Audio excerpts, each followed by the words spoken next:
শোনেন শোনেন, আপনার বউ আপনাকে এতটা ভালোবাসে না, আপনার বাবা আপনাকে এতটা ভালোবাসে না, আপনার মা আপনাকে এতটা ভালোবাসে না যতটা আপনাকে ভালোবাসেন মুহাম্মাদুর রাসূলুল্লাহ সাল্লাল্লাহু আলাইহি ওয়াসাল্লাম। মুমিনদের জন্য, এই উম্মতের জন্য গোটা জীবনটা তিনি উৎসর্গ করে দিয়েছেন।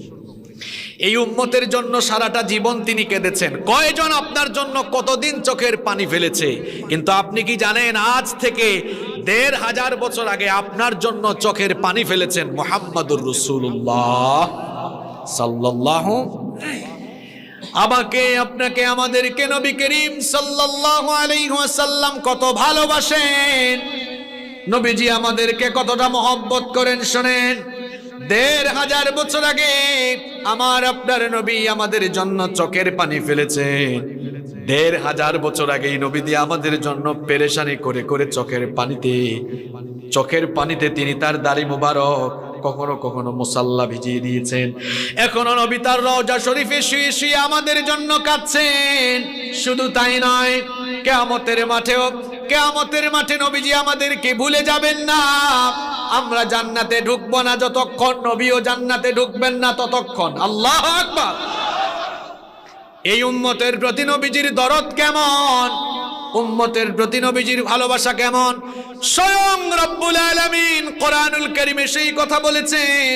কোরআনুল কারীমের ৯ নম্বর সূরা সূরাতুত তাওবা এর ১২৮ নম্বর আয়াতে রব্বুল আলামিন বললেন, লাকাদ জাআকুম রাসূলুম মিন আনফুসিকুম আজিজুন আলাইহি মা আনিতুম হারিসুন আলাইকুম বিল মুমিনিনা রাউফুর রহিম।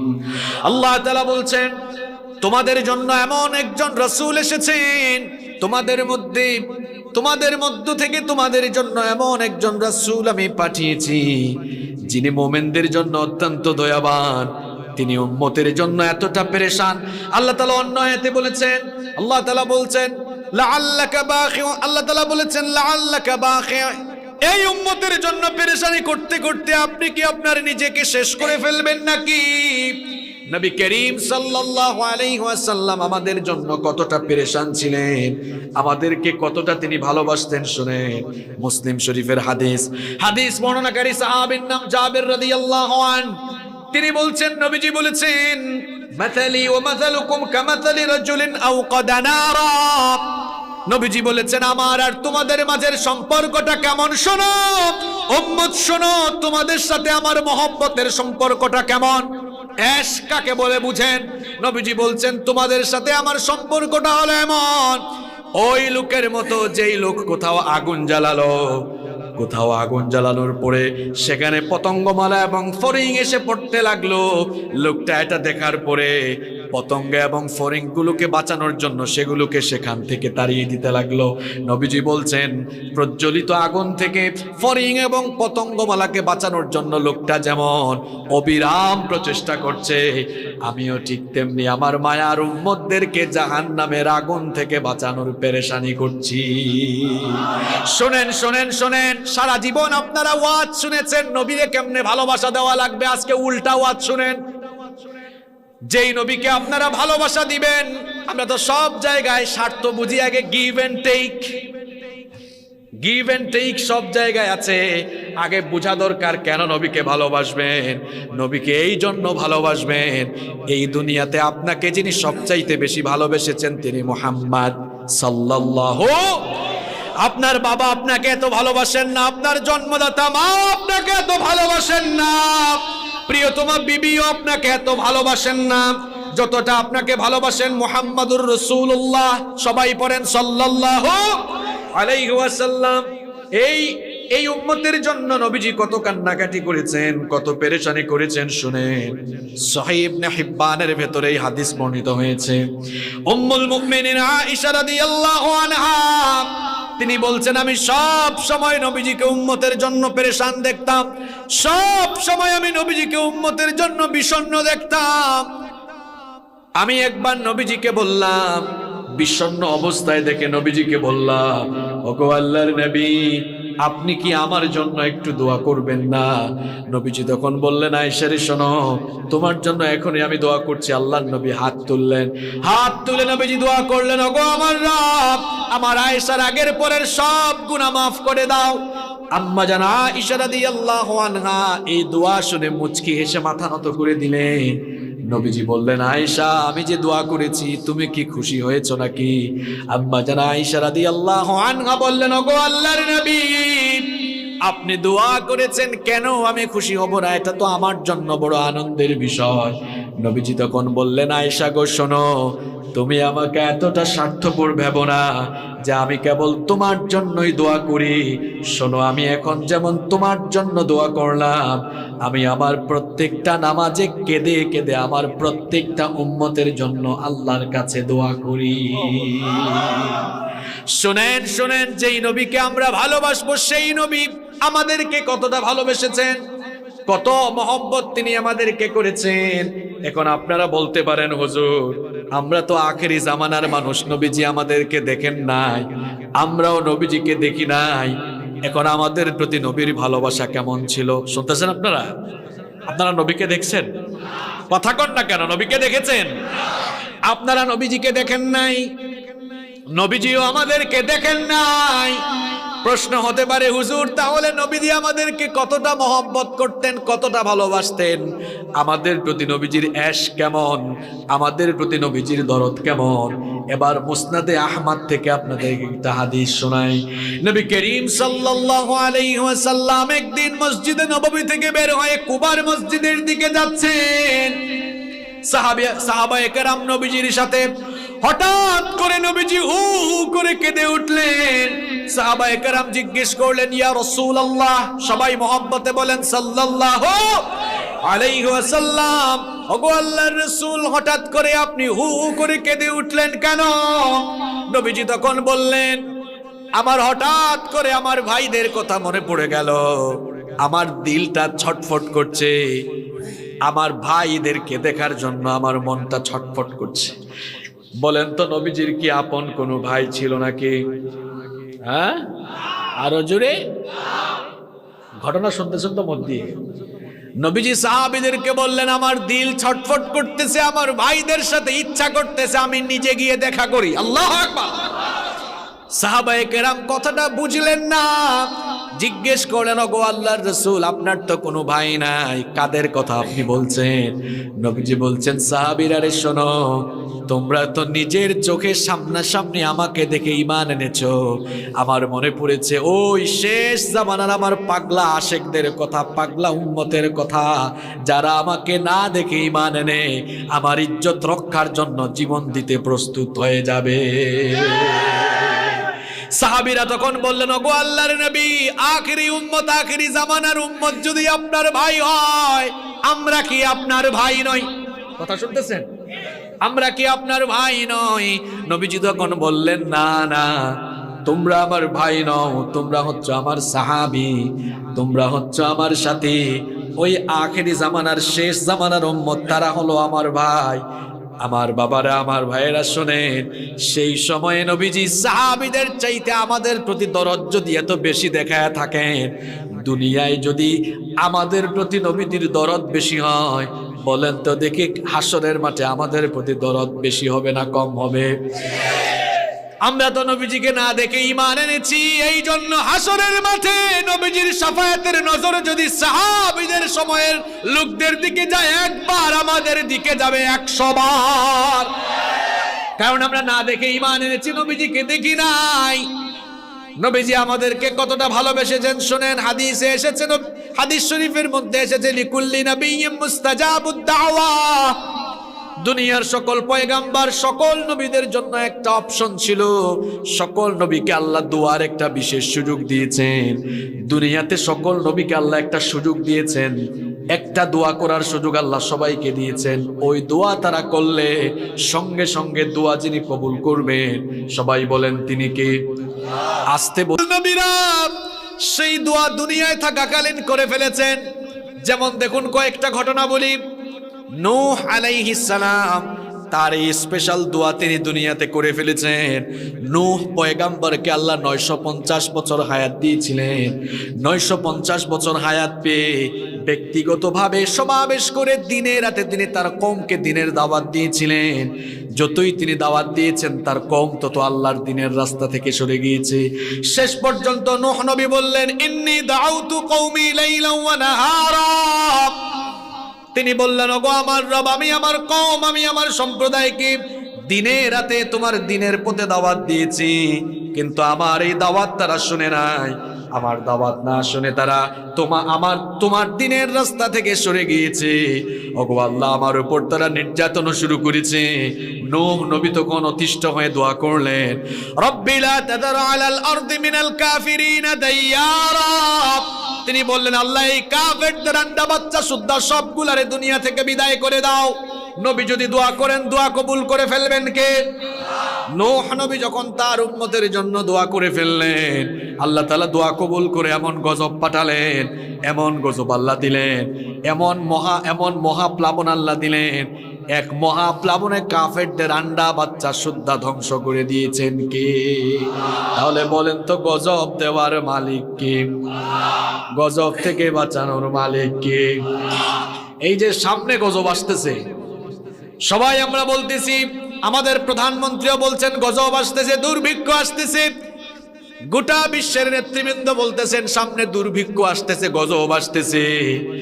এই যে 2 বছর আগে করোনা ভাইরাস শুরু হলো, বড় বড় সংস্থাগুলো, এমনকি বিশ্ব স্বাস্থ্য সংস্থাও বলেছিল বাংলাদেশে কম করে হইলেও 10 লক্ষ লোক মারা যাবে। এটা আমার কথা না, বিবিসি CNN এর রিপোর্ট। WHO বলেছিল যে বাংলাদেশে কমপক্ষে 10 লক্ষ লোক মারা যাবে। 1 লক্ষ মরছেনি। কথা বলছেন না কেন আপনারা? বাঁচায় দিয়েছেন কে? আপনারা করোনার চেয়ে বেশি শক্তিশালী, তাই না? এই জন্য বেঁচে গেছেন আপনারা। আপনাদের চিকিৎসা ফ্রান্স, আমেরিকা, ইংল্যান্ডের চেয়ে অনেক উন্নত। তাহলে বাঁচাইছেন কে? হেফাজত করেছেন কে? তবে আমাদেরকে একটু নিয়ন্ত্রণ হওয়া দরকার। আমরা যে হারে জুলুম বাড়িয়ে দিয়েছি, এই রকম জুলুম চালালে এমন তমসাচ্ছন্ন অন্ধকার নেমে আসবে, শুভে সাথে আর সম্ভব হবে না। এজন্য মাননীয় প্রধানমন্ত্রীকে আমরা বলবো, দেশের উলামাদেরকে মুক্ত করে দেন, গজব আল্লাহ তুলে নেবেন। উলামায়ে কেরাম তারা কোনো চোর ডাকাত নন, সন্ত্রাস নন, ইসলাম জঙ্গিবাদে বিশ্বাস করে না, সন্ত্রাসে বিশ্বাস করে না।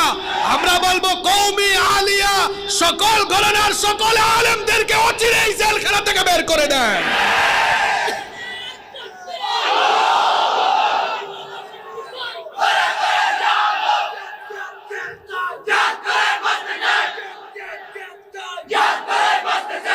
গজব দেওয়ার মালিক কে?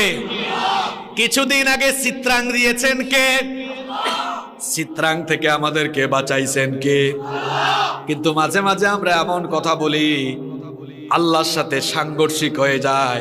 আমরা বলি দুর্যোগ আমরা মোকাবেলা করব। আপনার বিআই না চিত্রাং কি আপনার বিআই লাগে? যে আপনি এটাকে আপনারা চট্টগ্রামে কি বলেন? আমার বাড়ি তো সিলেট, আপনার সিলেট হয় কিতা ফাঞ্জা খেলা না কিতা জানি ভাই, আল্লাহ জানে, আমি ভুলে গেছি। আপনারা কি বলেন? ওই যে হাতে হাত লাগে পাঞ্জা খেলা মিলে গেছে, মাশাআল্লাহ। ওই যে চট্টগ্রাম আর সিলেট এক মারপেটের 2 ভাই আর কি, পাঞ্জা খেলা। বাপরে বাপ, দুর্যোগের সাথে দুর্যোগ মোকাবেলা করবে। আপনার বিআই লাগে যে আপনি পাঞ্জা খেলবেন না? হাসিয়েন না, হাসাবার জন্য বলছি না, এগুলো মারাত্মক কুফরি কথা। বলা যায় এইরকম আসন্ন দুর্যোগ থেকে ক্ষয়ক্ষতি কমানোর জন্য আমরা প্রস্তুতি নিয়েছি। বাদবাকি আল্লাহ ভরসা, আল্লাহ আমাদেরকে হেফাজত করবেন ইনশাআল্লাহ। কথার মধ্যে আদব আছে না নাই? শোনেন শোনেন, মুখ দিয়ে বিশ্বকে জয় করা যায়, মুখ দিয়ে বিশ্বকে জয় করা। মুখের সুন্দর কথা থাকলে মহাগজ। দেখেন তো কথা, কথা কি জিনিস? কথার নাম লতা। ওইদিকে আইয়ুব আলাইহিস সালাম 18 বছর অসুস্থ, জবান দিয়ে এমন কথা বের করেছে, খুশি হয়ে গিয়েছে কে? বলেছে রব্বি আন্নী মাসানিয়াদ-দুররু ওয়া আনতা আরহামুর। ইউনুস নবী মাছের পেটে চলে গিয়েছে, এমন কথা, এমন দোয়া মুখ থেকে বের করেছে, খুশি হয়ে গিয়েছেন কে? মাছের পেট থেকে বাঁচিয়ে দিয়েছেন কে? হ্যাঁ, ঠাডা ভরার পরেও বুঝি আমাদের হুঁশ ফিরে না। মুখের ভাষা ঠিক করা দরকার। বেশি বেশি জিকির আজকার করা দরকার, ইস্তেগফার করা দরকার, মুখের ভাষা সুন্দর করা দরকার। গোলাম মালিকের সামনে গোলামের মতোই থাকা লাগবে। এমন একটা পার্ট নেই যেন হেতে মালিক হয়ে গেছে, আমরা মোকাবেলা করব। তোমার বাপ দাদা 14 গোষ্ঠী মিলে মোকাবেলা করতে পারবে? আল্লাহ যদি জমিনকে ধ্বংস করে দিতে চান, আল্লাহর কয়েক বছর সময় লাগবে। হ্যাঁ, একবার জলোচ্ছ্বাস উঠে দিলেই তো শেষ, সব শেষ। একটা নাড়া মারলেই তো সব শেষ ভূমিকম্প দিয়া। ভয় করতে হবে কাকে? আমি বলছিলাম, মনে আছে তো কোন জায়গায় ছিলাম? কোন জায়গায় ছিলাম বলেন তো দেখি। না না, চিত্রাঙ্গে না, একটা হাদিসে ছিলাম না? কোন হাদিসে ছিলাম? হ্যাঁ, মাশাআল্লাহ। সব নবীকে দোয়ার একটা বিশেষ সুযোগ দেওয়া হয়েছে। সব নবীরা সেই সুযোগ দুনিয়াতে কাজে লাগিয়েছেন। নূহ নবী তার উম্মতের জন্য বদদুয়া করে সেই দোয়াকে কাজে লাগিয়েছেন। ওইদিকে সুলাইমান নবী ওই দোয়াটা দুনিয়ায় করে ফেলেছেন। সুলাইমান নবী এমন দোয়া করেছেন, তিনি বললেন রব্বিগফিরলি রব্বিগফিরলি ওয়া হাবলি মুলকান লা ইয়ানবাগি লিআহাদিন মিন বাদি। তিনি বললেন, আল্লাহ আমাকে মাফ করো আর আমাকে এমন ক্ষমতার মালিক বানাও যেই রকম ক্ষমতা কিয়ামত পর্যন্ত আমার পরে আর কেউ পাবে। এই দোয়া কবুল করলেন কে? এই জন্য সুলাইমান নবীকে আল্লাহ এমন ক্ষমতাওয়ালা বানালেন, এই রকম ক্ষমতা আজ পর্যন্ত দুনিয়াতে কেউ পায় নাই, কিয়ামত পর্যন্ত কেউ পাবে। এই যুবকরা শোনো, সুলাইমান নবী কেমন প্রেসিডেন্ট ছিলেন জানো নাকি? সুলাইমান নবী আল্লাহর কাছ থেকে ক্ষমতা চাইয়া আনছে, সুবহানাল্লাহ। তিনি বলেছেন, আল্লাহ এমন ক্ষমতার মালিক আমাকে বানাও যেই রকম ক্ষমতা আমার পরে কিয়ামত পর্যন্ত আর কেউ পাবে না। আল্লাহ বললেন, সুলাইমান আমি তোমাকে এমন ক্ষমতা দিব রে সুলাইমান, যেই রকম ক্ষমতা পাওয়া তো দূরের কথা, এই রকম ক্ষমতার কথা মানুষ কোনোদিন কল্পনাও করতে পারবে। এমন ক্ষমতার মালিক আল্লাহ তাকে দিলে, এমন ক্ষমতার মালিক আল্লাহ তাকে বানালেন। পিঁপড়ার ভাষা বুঝতেন? পিঁপড়া, পিঁপড়া বুঝেন? অবাজি মুখে মুখ দিয়ে দেখি কথা আপনাদের হ্যাঁ বের হচ্ছে না, একেবারে কথা বলবেন না, মুখ দিয়ে হতা বাইর নয়। হ্যাঁ হইব না? পিঁপড়া চিনেন? পিঁপড়া কোরআনে কারিমে পিঁপড়ার নামে সূরা আছে, সূরার নাম সূরা পিঁপড়া।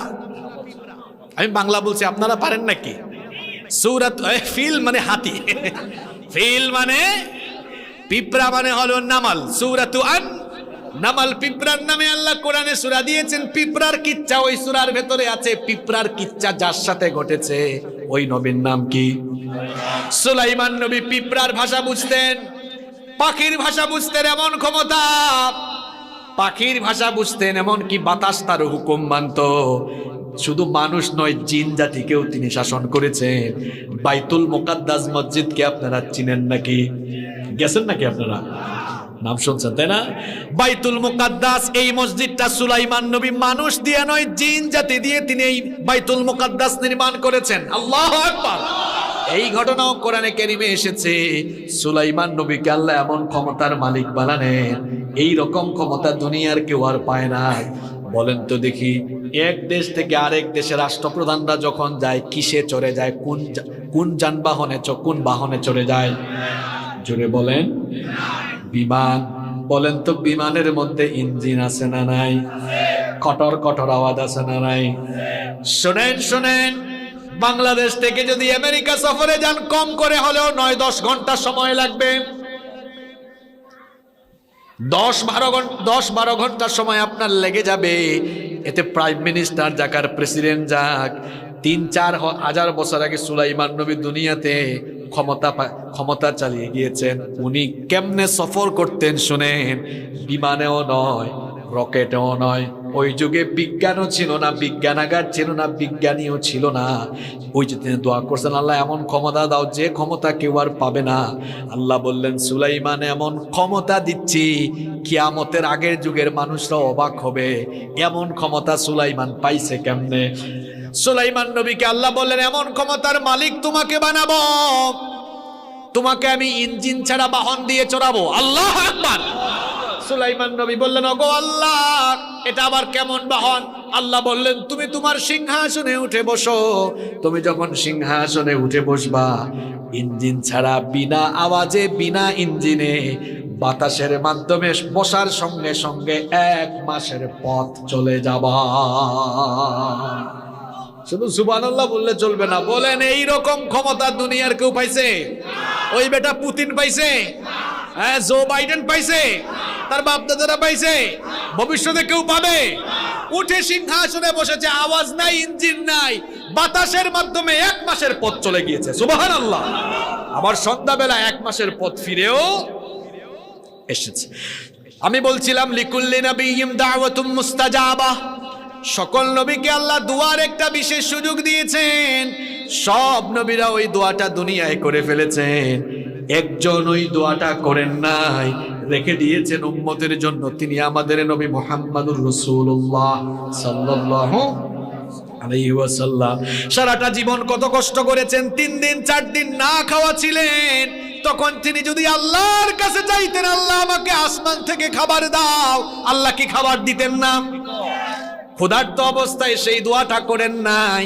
আবার তায়েফের ময়দানে যখন গিয়েছেন, তায়েফের কাফিরগুলো যখন নবীজির শরীর থেকে রক্ত ঝরিয়েছে, আল্লাহ যদি বলতেন আল্লাহ আসমান থেকে আমাকে সাহায্য পাঠাও, আল্লাহ কি পাঠাইতেন না? ওই দিনও আমার নবী দোয়াটা করলেন না। তায়েফের ময়দানে আমার নবীর শরীর মোবারক থেকে যখন রক্ত ঝরছে, মালাকুল জাবাল পাহাড়ের ফেরেশতা এসে বলল, ইয়া রাসূলুল্লাহ, সবাই পড়েন সাল্লাল্লাহু আলাইহি ওয়াসাল্লাম, আপনার শরীর মোবারক থেকে, দেহ মোবারক থেকে রক্ত ঝরছে, আমরা সহ্য করতে পারছি না। ওগো আল্লাহর নবী, আমি হলাম পাহাড়ের দায়িত্বে নিয়োজিত ফেরেশতা, আমার গায়ে আল্লাহ এত শক্তি দিয়েছেন, আপনি যদি আমাকে হুকুম করেন, 2 দিকের পাহাড় আমার হাতের তালুতে নিয়ে সবগুলা কাফেরদেরকে আমি মাটির নিচে দাবায় দিতে পারবো। আল্লাহর নবী, মায়ার নবী, দয়ার নবী, উম্মতের জন্য যার এত দরদ, সেই নবী বললেন, হে পাহাড়ের ফেরেশতা শোনো, আমি যদি আদেশ করি আর আমার আদেশ মতো যদি সবগুলা কাফেরকে মেরে ফেলো, একটা কাফেরও যদি বেঁচে না থাকে, তাহলে কার মুখে আমি পৌঁছে দিব লা ইলাহা ইল্লাল্লাহু মুহাম্মাদুর রাসূলুল্লাহ সাল্লাল্লাহু। আমার নবী তায়েফের ময়দানে যখন নির্যাতিত হয়েছেন, তখনও সেই দোয়াটা করেন নাই। নবীজির কলিজার টুকরা 2 নাতি হাসান আর হুসাইন দিনের পর দিন না খেয়ে থেকেছে, নবীজি হাসান হুসাইনের জন্য ওই দোয়াটা করেন নাই। নবীজি তার কলিজার টুকরা মেয়ে ফাতেমার জন্য ওই দোয়াটা করেন নাই। নবীজি তার জামাই আলী রাদিয়াল্লাহু আনহুর জন্য দোয়াটা করেন নাই। নবীজি উহুদের যুদ্ধের দিনে যখন দান মোবারক শহীদ হয়েছে, সেই দিনও ওই দোয়াটা করেন নাই, রেখে দিয়েছেন আমাদের জন্য। কারণ হাসরের মাঠে আমরা আসামি হয়ে যাব, সেই দিন আমাদের জন্য শাফায়াতকারী হয়ে যাবেন তিনি। এখন তো সূর্য মানুষের মাথার থেকে 9 কোটি 30 লক্ষ মাইল দূরে, 9 কোটি 30 লক্ষ মাইল দূর থেকে গ্রীষ্মকালে সূর্য যখন তাপ দেয়, গরমের চোটে মানুষ গাছের ছায়ার নিচে আশ্রয় নেয়, এসির নিচে গিয়ে আশ্রয় নেয়। 9 কোটি 30 লক্ষ মাইল দূরের সূর্যের তাপে যদি এই দশা হয়, কাল কিয়ামতের কঠিন দিনে 9 কোটি 30 লক্ষ মাইল দূরের সূর্য যখন একেবারে মাথার উপরে নেমে আসবে, সূর্যের প্রচন্ড তাপে জমিন সেদিন তামার জমিন হয়ে যাবে। গুনাহগার যারা, পাপিষ্ঠ যারা, তাদের মাথার চান্দি ফেটে মগজগুলো টক বক করে গলে গলে বেয়ে বেয়ে পড়তে থাকবে। আর সে কঠিন দৃশ্যের কথা আমি কি করে আপনাদেরকে বুঝাই। মহিলারা যখন চুলায় ভাত রান্না করে, পানি গরম হয়ে যাওয়ার পর চালগুলো যেমন করে ফুটতে থাকে, গুনাহগারদের মাথার চান্দি ফেটে মগজগুলো উতলে উতলে বেয়ে বেয়ে পড়তে থাকবে। নাফরমান গুনাহগারদের পিপাসার্ত হয়ে তারা তখন জিহ্বাটা বের করে ফেলবে। তাদের জিহ্বাটা বের হয়ে কুকুরের মতো নাভিস্থল পর্যন্ত ঝুলতে থাকবে। শুধুমাত্র হাসরের মাঠে, হাসরের দিনটা কত লম্বা হবে শুনেন। নবীজি বলেছেন 50 আলফ সানাতিন মিম্মা তাউদ্দুন। নবীজি বলেছেন দুনিয়ায় যে তোমরা হিসেব করো, দুনিয়ার হিসেব অনুযায়ী বিচারের দিন 50,000 বছর লম্বা হয়ে যাবে। আল্লাহু আকবার। সেই দিন মানুষগুলো হাসরের মাঠে দাঁড়িয়ে থাকতে থাকতে পেরেশান হয়ে যাবে। চলে যাবে মানুষেরা, পৃথিবীর প্রথম মানুষ এবং প্রথম নবী আমাদের বাবা সাইয়েদনা আদম আলাইহিস সালামের কাছে গিয়ে বলবে, বাবা আদম, হাসরের মাঠে দাঁড়ায় থাকতে থাকতে আমাদের সহ্য হয় না, দয়া করে আমাদের জন্য একটু দোয়া করেন, আল্লাহ যেন বিচারের কাজটা শুরু করে দেন। বাবা আদম তখন বলবেন, আমি পারবো না, নিষিদ্ধ গাছের ফল ভক্ষণ করেছিলাম, জানি না আজ রব আমার সঙ্গে কি ব্যবহার করেন, আমি পারবো না, চলে যাও আমার ছেলে নূহের কাছে। লোকেরা চলে যাবে সাইয়েদনা নূহ আলাইহিস সালামের কাছে। সাইয়েদনা নূহ আলাইহিস সালাম তখন বলবেন, আমি আমার উম্মতের জন্য বদদুয়া করেছিলাম, জানি না আজ আল্লাহ তাআলা আমার সঙ্গে কি ব্যবহার করে, আমিও পারবো না, চলে যাও মূসা কালিমুল্লাহর কাছে। লোকেরা গিয়ে দেখবে মূসা কালিমুল্লাহ নিজেকে বাঁচানোর ধান্দায় আছেন, নফসি নফসি জিকির করছেন। লোকেরা গিয়ে বলবে, ওগো নবী মূসা, দোয়া করেন আল্লাহ যেন বিচারের কাজটা শুরু করে দেয়। মূসা নবী বলবেন, ফেরাউনের বংশের এক লোককে একটা থাপ্পড় দিয়া দুনিয়া থেকে বিদায় করেছিলাম, জানি না আজ আমার সঙ্গে আমার রব কি ব্যবহার করেন, আমিও পারবো না, চলে যাও ঈসা রূহুল্লাহর কাছে। লোকেরা সাইয়েদনা ঈসা ইবনে মারইয়ামের কাছে যাবে। সাইয়েদনা ঈসা আলাইহিস সালাম বলবেন, আমিও পারবো না, কারণ খ্রিস্টানরা আমাকে আল্লাহর ছেলে বানিয়েছে, এত জায়গায় ঘোরাঘুরি কইরা আজ কোনো কাজ হবে না, চলে যাও আখেরে নবী মুহাম্মাদুর রাসূলুল্লাহ সাল্লাল্লাহু আলাইহি ওয়াসাল্লামের কাছে। লোকেরা যাবে, নবীজির কাছে যাবে, গিয়ে দেখবে নবীজি মাকামে মাহমুদের কাছে। নবীজিকে গিয়ে বলবে, ওগো আল্লাহর নবী, হাসরের মাঠে দাঁড়ায় থাকতে থাকতে আমরা পেরেশান হয়ে গেছি, আল্লাহর কাছে আবেদন করেন আল্লাহ যেন বিচার শুরু করে দেন। নবীজির শাফায়াতের আগ পর্যন্ত, সুপারিশের আগ পর্যন্ত আল্লাহ বিচারই শুরু করবেন না। এমন সময় সাইয়েদনা জিবরিল আসবেন। সাইয়েদনা জিবরিল এসে বলবেন, ওগো আল্লাহর নবী, আপনি মাকামে মাহমুদের কাছে সাজদায় পড়ে পড়ে এত কান্না করছেন কার জন্য? আজকে তো হাসরের মাঠ, চলেন চলেন, জান্নাত আপনাকে দিয়ে উদ্বোধন করা হবে, আল্লাহ আপনাকে ডাকছেন, আল্লাহর সিংহাসনের পাশে আজকে আপনি বসবেন। নবীজি যাবেন, গিয়ে বলবেন, ওগো মাবুদ, তোমার সিংহাসনের পাশে যদি আমি বসে থাকি, ওইদিকে মিজানে আর পুলসিরাতে আমার উম্মতের কি দশা হয় আমি তো জানবো না। ওগো আল্লাহ, আমি তোমার পাশে বসবো না, মিজানে যাব, পুলসিরাতে যাব, আমার আটকা পড়া উম্মতদেরকে সুপারিশ করে করে তোমার কাছে নিয়ে আসবো। আল্লাহু আকবার। নবীজি সাজদায় পড়ে যাবেন। নবীজি সাজদায় পড়ে যাবেন, আল্লাহ তাআলার রহমতের দরিয়ায় জোশ মারবে। আল্লাহ বলবেন, ইরফা রাসাক, নবী মাথা উঠান, সাল তুতাহু, কি চাইবেন আমার কাছে চান। নবীজি তখন বলবেন, ওগো আল্লাহর নবী, আল্লাহর নবী তখন বলবেন, ওগো রব, আমার একটা উম্মত, গুনাহগার উম্মত জাহান্নামে থাকবে যতক্ষণ, আমারে তুমি জান্নাতে ঢুকাইতে পারবা না ততক্ষণ। আল্লাহ তখন বলবেন, হাবিব, আমি আপনাকে দুনিয়ায়ও আপনার কোনো আশা অপূর্ণ রাখি নাই, আজ হাসরের মাঠেও আমি আপনার কোনো আশা অপূর্ণ রাখবো না। ওগো হাবিব জান, আপনাকে সুযোগ দিলাম, যার মন চায় তার জন্য সুপারিশ করে তারে নিয়ে আমার জান্নাতের ভেতর ঢুকে যা। সেই নবীর শাফায়াত চাই কি চাই না? কারা কারা চাই? দুহাত তুলে আল্লাহকে দেখায়। লিল্লাহি তাকবীর, লিল্লাহি তাকবীর। হাত নামান। এতক্ষণে আপনাদেরকে লাইনে তুলছি। নবীজির শাফায়াত আমরা সবাই চাই। এবার আসেন, শাফায়াত পাইতে হলে কি করা লাগবে? এমনি এমনি পাবেন? হায় হায়, এবার তো মূল ওয়াজ শুরু হবে। তাইলে আমরা যে নবীজিকে ভালোবাসবো, নবীজি আমাদেরকে ভালোবেসেছেন কম না বেশি? এখনো ভালোবাসেন নবীজি আমাদেরকে সব থেকে, হাসরের মাঠ পর্যন্ত নবীজি আমাদেরকে ভালোবাসবেন সবচাইতে। এবার নবীজির সুপারিশ পাইতে হলে কি করতে হবে? নবীজিকে ভালোবাসতে, নবীজির ভালোবাসার উম্মত হইতে হলে আপনাকেও নবীজিকে ভালোবাসতে। কষ্ট হচ্ছে আপনাদের? আমি কিন্তু এখন মূল কথাগুলো শুরু করব, শুনবেন তো আপনারা? তবে বেশি লম্বা করব না, কয়েক মিনিটে শেষ করব ইনশাআল্লাহ। তাহলে যেই নবী আমাদেরকে ভালোবাসা দিয়েছেন, সেই নবীকে আমাদেরও ভালোবাসতে। ঈমান আগে না ভালোবাসা আগে?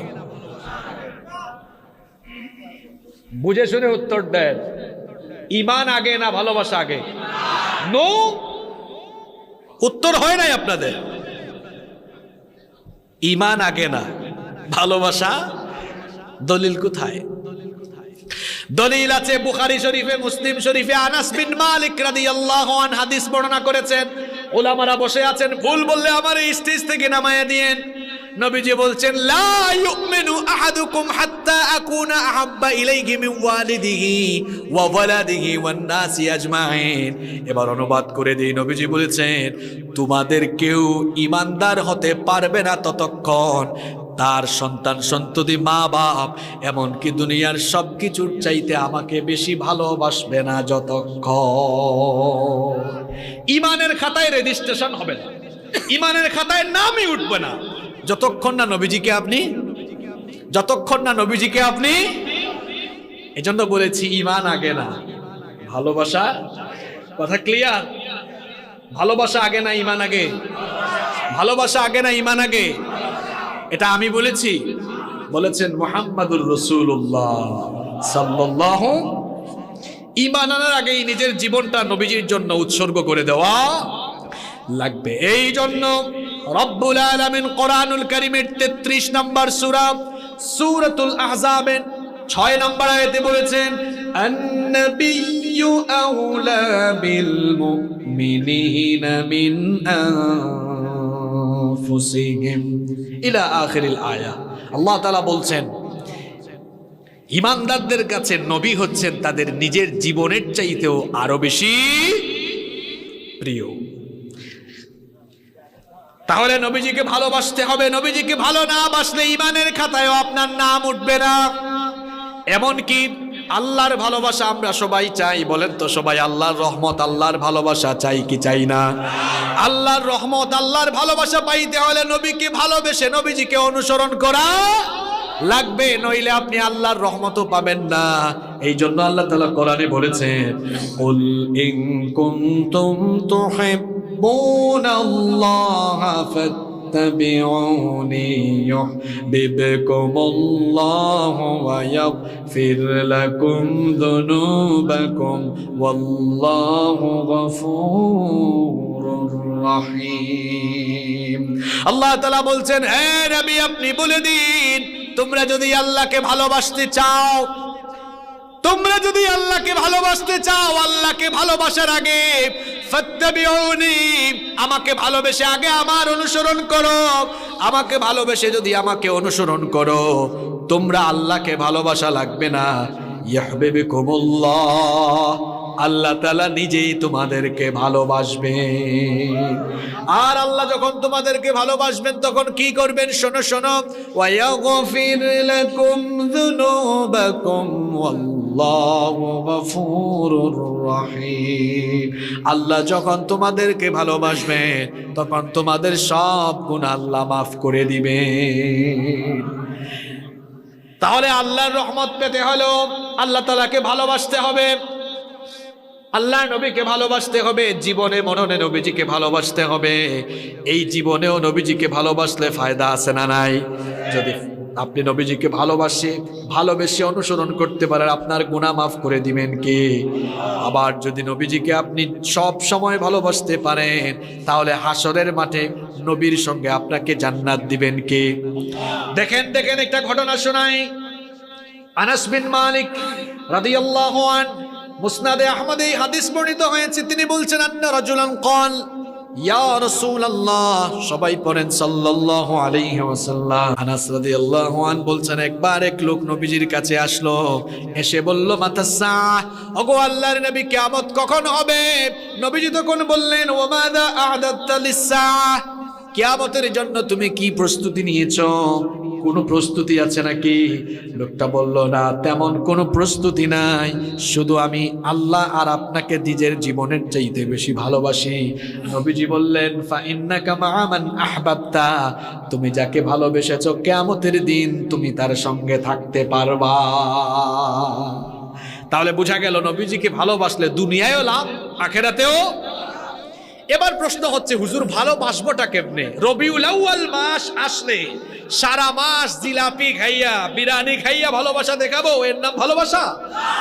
না না না না না না না। এই ভাই, আগে কথা বলবেন না, বলছি না আমি মূল কথাগুলো এখন শুরু করব।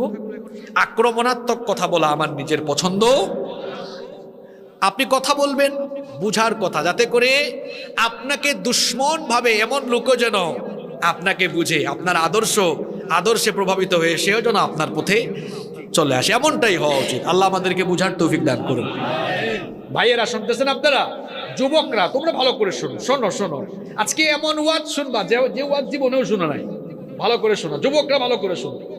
বাবাদেরকে তো তুমি করে বলতেছি না, আপনারা তো আমার বাবার বয়সী। আমার বাবারা ঘুম পাইতেছে আপনাদের, কেউ কেউ ঝিমাইতেছে, দেখি যুবকরা একটা তাকবীর দিয়া বাবাদের ঘুম ছোটায় দাও, লিল্লাহি তাকবীর। তোমরা বিয়ে শাদী করো নাই, বিয়ে শাদীর আগে যে স্লোগানটা দিলে এটা লজ্জা লাগতেছে আমার। হ্যাঁ, বিয়ের আগে যদি তোমাদের এনার্জির অবস্থা এরকম হয়, দেখি তো বিবাহিতদের অবস্থা কেমন। নারে তাকবীর, আল্লাহু আকবার, নারে তাকবীর, আল্লাহু আকবার। ঠিক আছে, ঘুম চলে গেছে অনেকের। এবার শোনেন, তাহলে নবীজিকে ভালোবাসতে হবে। নবীজিকে ভালোবাসা এটা ঈমানের। প্রশ্ন হলো নবীজিকে ভালোবাসবো কেমনে, ভালোবাসার নমুনা কেমন হবে, ভালোবাসার দাবিটা কেমন হবে। বেশি না, আজকে মাত্র 6টা পয়েন্ট এখান থেকে মুখস্থ করে তারপরে বাড়িতে দিব। কয়টা? এই 6টা আমল যার ভিতরে আছে বুঝতে হবে নবীর ইশক তার ভিতরে। আর এই 6টার কোনোটা যার ভিতরে নাই বুঝতে হবে এটা আশেক রাসূল না, এটা একটা খাঁটি ভণ্ড। কয়টা পয়েন্ট? কয়টা? আরো জোরে কয়টা? তাইলে নবীজিকে ভালোবাসতে হলে কয়টা কাজ করতে হবে? রেডি রেডি সবাই রেডি? মুখস্থ করা যাবে তো 6টা? শুরু হচ্ছে নাম্বার 1। রেডি সবাই? নবীজিকে ভালোবাসতে হলে নবীজির জীবন স্টাডি করতে হবে। 1 নাম্বার, নবীজির কি করতে হবে? আচ্ছা বলেন তো দেখি, জানাশোনা ছাড়া কি একজন আরেকজনের মধ্যে মহব্বত সৃষ্টি হয়? আমি আপনাকে চিনিও না, জানিও না, আপনার কিচ্ছু, আপনার সঙ্গে আমার মহব্বত হবে? মহব্বতটা হবে তখন, ইশকটা বাড়বে তখন, গভীরতা হবে তখন, যখন দুজনের জানাশোনাটা বেশি ভালো হবে। তাইলে নবীজিকে ভালোবাসা বা নবীজির প্রতি ইশক বাড়বে তখন নবীজির ব্যাপারে জানবো। আমি হাত তুলাইয়া আপনাদেরকে লজ্জা দিব না, কেউ হাত তুলবেন না। আমি যদি এখন প্রশ্ন করি, আমরা যারা নিজেদেরকে আশেকে রসুল বলি, সম্মানিত আশেকে রসুল ভাইয়েরা, আমরা যেই নবীকে এত ভালোবাসি দাবি করি, ওই নবীর জীবনে একবার হইলেও পড়ছি এরকম কে কে আছি? আমার মনে হয় না, আমি জবাব দিতে পারি নাই। আমার মনে হয় 100-র মধ্যে 90টার বেশি হাত উঠবে যে আমরা একবারও। আচ্ছা বলেন তো, যে ব্যক্তি নবীজির জীবন একবারও পড়ে নাই, হে ইশকের কি বুঝবে, এ সুন্নতের কি বুঝবে? নবী কেমনে কথা বলতেন, নবী কেমনে ঘুমাইতেন, নবী কেমনে খাইতেন, নবী কেমনে চলতেন, চলনে বলনে, শুইতে বসতে হাঁটতে কথা বলতে খাইতে সব জায়গায় নবীজির চরিত্রকে অনুসরণ করতে হলে নবীজির ব্যাপারে আগে কি করতে হবে? মানতে গেলে জানতে হয়, জানতে গেলে না না না না, মানতে গেলে জানতে হয়, জানতে গেলে পড়তে হয়। মুসলমান এখন পড়াশোনায় নাই, হায় হায় হায়, মুসলমান এখন খালি মিছিল আর বিরিয়ানি খাওয়ার দাম দেয়, পড়াশোনায় নাই। যদি পড়াশোনা করতো মিলাদ আর সিরাত নিয়ে মুসলমান ঠেলাঠেলি করতো না। কারণ একজন মানুষের জীবনী শুরু হয় মিলাদ থেকে, মিনাল মিলাদি ইলাল ওয়াফাতি।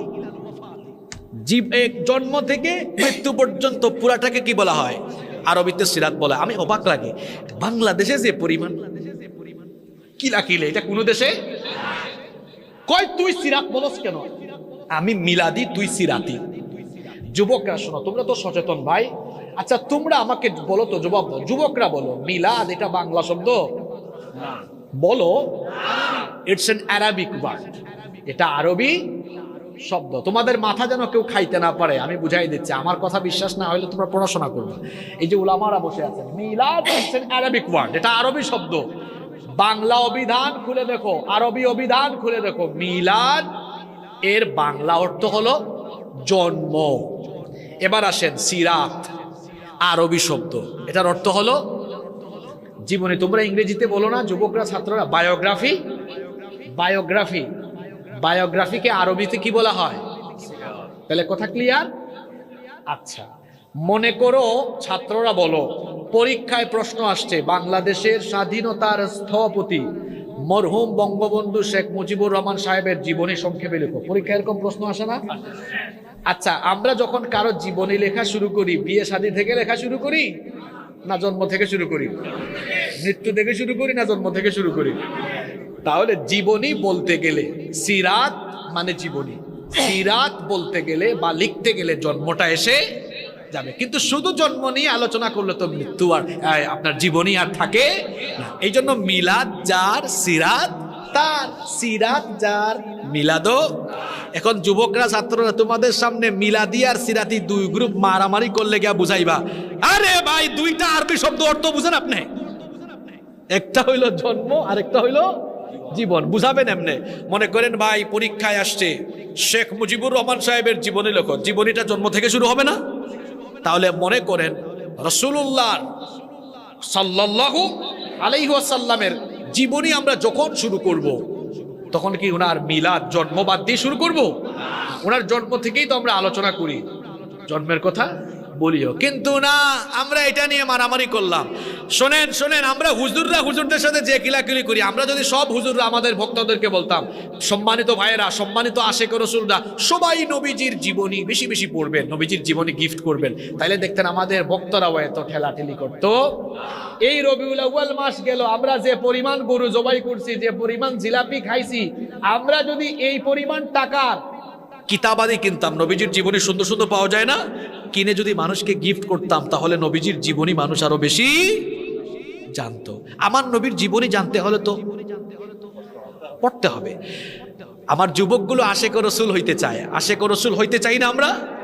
এখন নবীজি কাপড় কেমনে পরতেন, কোথায় পরতেন, কতটুকু কাপড় পরতেন, এটা আমরা জানতে হলে সরাসরি নবীর জীবনী পড়া দরকার না? আমার নবী খাইতেন কেমনে, কথা বলতেন কেমনে, ঘুমাইতেন কেমনে, সকালবেলা করতেন কি, দুপুরে করতেন কি, সন্ধ্যাবেলা করতেন কি, এগুলো জানতে হলে নবীজির জীবনী পড়ার দরকার আছে না? হায় হায় হায়, আমরা এখনো নবীজির জীবনী পড়লাম না। আর এরা কি করছে জানেন? অমুসলিমরা নবীজির জীবনী পড়ে ফেলেছে। শোনেন, কয়েকজন খ্যাতিমান লোকের কথা বলে। মহাত্মা গান্ধীর নাম শুনছেন আপনারা? খুব বড় মুসলমান, তাই না? কে? Who is Mahatma Gandhi? Father of India, যাকে মানে ফাদার অফ ইন্ডিয়া বলা হয়। ব্রিটিশ খেদাও আন্দোলনের অন্যতম পুরোধা তিনি ছিলেন। লোকটা জাতে কি? জোরে বলতে হবে, ওই পেছন থেকে আওয়াজ আসতে হবে। লোকটা জাতে কি? এই লোকটা নবীজির জীবনী পড়েছে। এখন ইন্টারনেটের যুগ, গুগলে সার্চ করবেন the comment of Mahatma Gandhi about prophet Muhammad সাল্লাল্লাহু আলাইহি ওয়াসাল্লাম, চলে আসবে। এই লোকটা নবীজির জীবনী পড়ে কি বলেছে জানেন? কয়, এতদিন জানতাম, আমি লোকমুখে শুনতাম যে পৃথিবীতে ইসলাম নাকি তরবারি দিয়ে এসেছে। না, এটা ভুল। আমি মুহাম্মদ সাল্লাল্লাহু আলাইহি সাল্লামের জীবনী পড়েছি। জীবনী পড়ে আমি যা বুঝেছি সেটা হলো এই, ইসলাম didn't come through the sword in this world. পৃথিবীতে ইসলাম তরবারি দিয়ে আসে নাই। এই পৃথিবীতে ইসলামের আদর্শ বিজয়ী হয়েছে মুহাম্মদুর রাসূলুল্লাহর চারিত্রিক সুভাষ দিয়ে। সুবহানাল্লাহ। এই কথা কোন মুসলমান বলছে? কে বলেছে? এক হিন্দু। আপনার কি একটু লজ্জা লাগে না? আপনার নবীর জীবনী আপনি নিজেকে আশেক রাসূল বলেন, একবারও পড়েন নাই। বেটা হিন্দু, সে নবীর পুরা জীবনী পড়ে ফেলেছে। লজ্জা লাগে না আপনার? ওই বেটা বৌদ্ধ কি করছে শোনেন, সে ছোটখাটো বৌদ্ধ না, বৌদ্ধদের ধর্মীয় গুরু, প্রধান নেতা দালাই লামা, নাম শুনছেন আপনারা? এই দালাই লামা নবীজির পুরা জীবনী পড়েছে। সে নবীজির জীবনী পড়ে অভিভূত হয়েছে। সে তখন বলেছে, prophet Muhammad is the best example for the entire humanity. সে বলেছে নবী মুহাম্মদ সাল্লাল্লাহু আলাইহি ওয়াসাল্লাম তিনি হচ্ছেন গোটা দুনিয়ার সকল মানুষের জন্য সর্বোত্তম অনুপম দৃষ্টান্ত। সুবহানাল্লাহ। সে আরো বলেছে, we should follow the path which showed by the prophet Muhammad to get global peace. আমরা যদি শান্তিময় পৃথিবী পাইতে চাই, তাহলে আমাদের উচিত ওই নবী মুহাম্মদুর রাসূলুল্লাহ সাল্লাল্লাহু আলাইহি ওয়াসাল্লাম যে পথ দেখায় গেছেন, ওই পথের অনুসরণ করা। ওই পথের অনুসরণ করলেই শান্তি মিলবে। হ্যাঁ, আমরা শুধু সুবহানাল্লাহ কইতে জানি, কিন্তু নবীর জীবনী পড়তে জানি না আমরা। আর ওই বেটা খ্রিস্টান কি করছে বললাম তো, হিন্দু আর বৌদ্ধের কথা। মাইকেল এইচ হার্ট, তার একটা বই গোটা পৃথিবীতে পরিচিত, দি 100, বিশ্বের 100 শ্রেষ্ঠ মনীষী জীবনী। সেখানে সে অ্যাডাম অর্থাৎ আদম আলাইহিস সালাম, জোসেফ মানে ইউসুফ আলাইহিস সালাম, আব্রাহাম, ইব্রাহিম আলাইহিস সালাম, জেসাস ক্রাইস্ট অর্থাৎ যিশু খ্রিস্ট, আমরা যাকে ঈসা আলাইহিস সালাম বলি, এদের জীবনী এনেছে। শুধু তাই নয়, Isaac Newton, Benjamin Franklin, Dalai Lama, এদের জীবনী এনেছে। লোকটা যাতে খ্রিস্টান, উচিত ছিল যে এই 100 জনের জীবনী উল্লেখ করছে সবার উপরে সে যিশু খ্রিস্ট অর্থাৎ ঈসা আলাইহিস সালামের জীবনীটা লেখা, এটাই উচিত ছিল। কিন্তু মজার ব্যাপার হলো সে সবার উপরে যার নাম লিখেছে তিনি মুহাম্মাদুর রাসূলুল্লাহ সাল্লাল্লাহু আলাইহি ওয়াসাল্লাম। লোকটা খ্রিস্টান হইয়া যে কামটা করছে, এখন খ্রিস্টানটা খুশি না বেজার? আবাজি কথা বলেন, খুশি না বেজার? বেজার। খ্রিস্টানটা তখন বলল, মাইকেল এই ছাড়, এটা কোনো কামের কাম করলো? একজন খ্রিস্টান হইয়া মুসলমান ধর্মের নবীর নাম উপরে লেখছে, এটা কোনো কামের কাম করছে? মাইকেল এইচ হার্ট তাদের সমালোচনার জবাব দিয়ে বললেন, শোনো শোনো, তোমরা যারা না বুঝে আমার সমালোচনা করছো, শোনো, ওনার নাম এমনি এমনি উপরে উঠাই নাই, সিরিয়ালে প্রথম রাখি নাই। He was the only man in history, he was the only man in history who was supremely successful on both the religious and secular level. আমি যার নাম উপরে লিখছি, উনি কে চেনো? চেনো? উনি হচ্ছেন এই দুনিয়ার একমাত্র ব্যক্তি যিনি ধর্মীয় জাগতিক সকল ক্ষেত্রে সমান তালে সফলতার দৃষ্টান্ত রেখেছেন। আল্লাহু আকবার। এতটুকু বলেই শেষ করে নাই, সে আরো বলেছে he was an undisputed leader in this world. সে বলেছে, যাকে নিয়ে এত সমালোচনা করছো, যার নাম উপরে লেখার কারণে উনার জীবনী পড়ো, পয়লা দেখো, উনি হচ্ছেন এই পৃথিবীর একজন অবিসংবাদিত নেতা।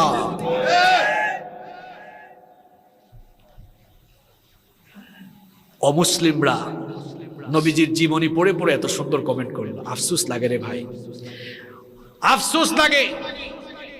আমরা কলেজে পড়ি, বিশ্ববিদ্যালয়ে পড়ি, আমরা অনেকে মাস্টার ডিগ্রি শেষ করে ফেলেছি, পিএইচডি শেষ করে ফেলেছি, শত শত বই পড়েছি, আমরা হাজার হাজার কিতাব পড়েছি, লক্ষ লক্ষ পৃষ্ঠা আমরা উল্টাইছি পড়েছি, কিন্তু আমরা অনেক মুসলমান আছি নবীজির জীবনী জানার জন্য ছোট্ট একটা বই কিনে আমরা কিছু পেজ উল্টাইয়া নবীজির জীবনী পড়তে পারি নাই। আফসোস লাগে। আসুন আমরা আজকের এই মাহফিল থেকে সিদ্ধান্ত নেই, আন্দরকিল্লায় যান না আপনারা, নবীজির জীবনী নিয়ে লেখা সুন্দর সুন্দর অথেন্টিক সুন্দর সুন্দর কিতাব আছে, যেমন আর রাহিকুল মাখতুম, সিরাত ইবনে হিশাম রাহমাতুল লিল আলামিন। আচ্ছা, একটা বইয়ের বলি কথা, মনে মনে আবার মিটিং করেন না, আচ্ছা হুজুর যে বইয়ের নাম বলছে এটা কি কোনো দলের বই নাকি? না, এটা আন্তর্জাতিকভাবে সিরাতের কম্পিটিশন হয়েছে, অর্থাৎ নবীজির জীবনী এর উপরে একটা আন্তর্জাতিক কম্পিটিশন হয়েছিল। ওই আন্তর্জাতিক কম্পিটিশনে এই বইটা পৃথিবীব্যাপী ফার্স্ট হয়েছে। এটা কোনো দলেরও লেখা না, এটা অথেন্টিক একটা বই, ছোট্ট একটা বই, বাংলায় অনুবাদও আছে, বাংলা অনুবাদও বেশি না, 200-250 টাকা দাম হতে পারে। নাম কি? আর রাহিকুল। সবাই বলা লাগবে জুড়ে, বলেন বইটার নাম কি? আর রাহিকুল। সবাইকে সবক দিলাম, 1 নাম্বার সবক। সবাই আমরা আশিকে রাসূল না? 1 নাম্বার কাজ, নবীজির জীবনী জানবো, জানার জন্য একটা বই কিনবো। বইটার নাম কি? জোরে বলেন, বইটার নাম কি? আর রাহিকুল মাখতুম। আর বিয়ে শাদীর দাওয়াত পান না? বিয়ে শাদীতে যাবেন, যে গিফটই দেন সাথে একটা আর রাহিকুল মাখতুমও দিয়ে দিবেন, ঘরে ঘরে নবীজির জীবনে ঢুকাই দিবেন। এই যে রবিউল আউয়াল মাস গেল, আমরা যদি সবাই সবার সামর্থ্যের আলোকে মানুষকে কিছু বই হাদিয়া দিতাম, নবীজির জীবনীটা পড়লে, শোনেন, মানুষ যত শিক্ষিত হবে, যত শিক্ষার আলো, জ্ঞানের আলো ভেতরে ঢুকবে, সমাজ থেকে ফিতনা ফাসাদ শুধু কমতে থাকবে। এখন তো শিক্ষা নাই। আপনাদের কথা কি বলতাম? এই চেয়ারে বসে যারা কথা বলে, হিসাব করে দেখেন বেশিরভাগই পড়াশোনা করে না, গবেষণা করে না। আপনাদের কথা কি আর বলতাম? কুরআন তেলাওয়াত শুদ্ধ না, হেরা এই চেয়ারকে কলঙ্কিত করছে। জন্য নবীজির হাদিসও আমার মনে পড়ে গেল। আখিরি জামানায়, ফিতনার জামানায়, শেষ জামানায়, কিয়ামতের আগে, কিয়ামতের লক্ষণ হলো মানুষ জাহেলদেরকে আলেমের চেয়ারে বসাবে। মানুষ জাহেলদেরকে আলেমের চেয়ারে বসাবে। সকাল বিকাল রাতে মাহফিল করে, পড়াশোনার টাইম কই? নিজেও পড়াশোনা করে না, মানুষকেও পড়াশোনার কথা বলে না।